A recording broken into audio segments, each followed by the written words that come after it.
আমাদের মধ্যে অদ্বৈতবাদ থাকা সত্ত্বেও শঙ্করাচার্য পরম্পরা এমন যারা সব দেবদেবীর পূজা করে থাকে। তাদের মধ্যে তন্ত্রও আছে, তাদের মধ্যে বেদও আছে, আবার তাদের মধ্যে বেদান্তও আছে। তো আমাদের এখানে যে শঙ্করাচার্যের দর্শন, সেই শঙ্করাচার্যের দর্শনটা কিন্তু অন্ধ দর্শন নয়, ভীষণ রিয়েল। একেবারে গুরু যখন আমরা গুরুকরণ করি, সেখানেও শঙ্কর দর্শনে বলা হয়েছে যে গুরুকেও মানে জেনে ছেনে গুরুকরণ। আবার যখন বেদান্ত শ্রবণ গুরু শিষ্যকে করাবেন, তখন সেক্ষেত্রেও গুরুদেব যোগ্যতা বিচার করবেন, অধিকারী অনধিকারী বিচার করবেন, যে তিনি বেদান্ত শ্রবণের যোগ্য কি অযোগ্য। এবং খুব সহজে তাদেরকে, আচ্ছা আমি যদি আমার কথা বলি, আমার গুরুদেবের কাছে কতদিন ঘুরেছি, তারপরে আমার সংস্কার ইত্যাদি হয়েছে।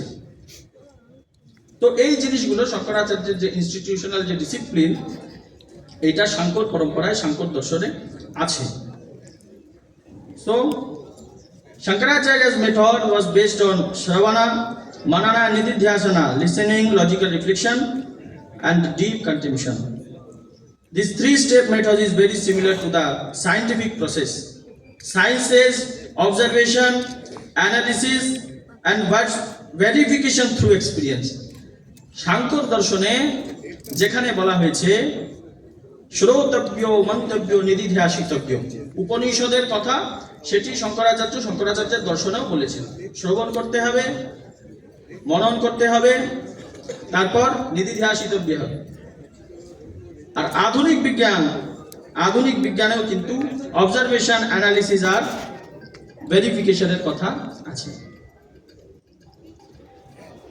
Third thing, Shankaracharya emphasized inner transformation over external ritual. আজকের দিনে যে আমাদের একাকিত্ব, বর্তমান যুব সমাজের সমস্যা, শুধুমাত্র শঙ্করাচার্যের বিবেক চূড়ামণি পড়লে আজকের যুব সমাজের যাবতীয় ডিপ্রেশন বা তারা ডিপ্রেসড হয়ে পরবর্তীতে সুইসাইড করে নিচ্ছে, কোনো সমস্যা থাকবে না। পরিবারবাদ নিয়েও বলেছেন।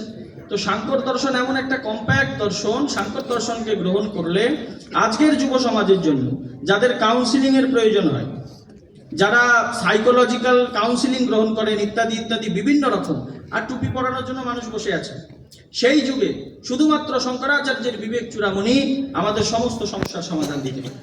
এবং সেটা যেটা বিজ্ঞান দিতে পারবে না, বিজ্ঞানের থেকে অনেক আপার লেভেলের সমাধান শঙ্করাচার্যের গ্রন্থগুলি আমাদেরকে দিতে পারে।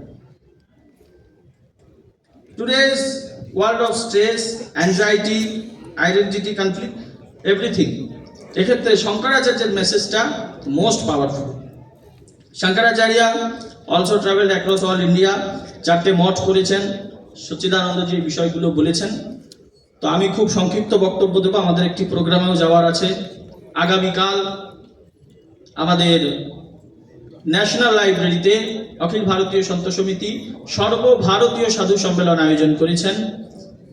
সেইখানে অনুষ্ঠানের কার্যক্রম আজকে থেকে আমাদের শুরু হয়ে যাবে। ভারতবর্ষের বিভিন্ন সাধু সন্তরা ইতিমধ্যে দেখছেন, কয়েকজন তো মঞ্চে আছেন, আরও সাধু সন্তরা আমাদের মধ্যে আজকে সারাদিন উপস্থিত হচ্ছেন। আমি ডক্টর রামকৃষ্ণ শাস্ত্রীজির এবং এই ইন্টারন্যাশনাল ইনস্টিটিউট অফ ওরিয়েন্টাল হেরিটেজের উত্তরোত্তর শ্রীবৃদ্ধি কামনা করে সকল পরম পূজ্য সন্তগণের চরণে আমার বিনম্র প্রণাম নিবেদন করে বক্তব্য এখানে বিশ্রাম দিলাম।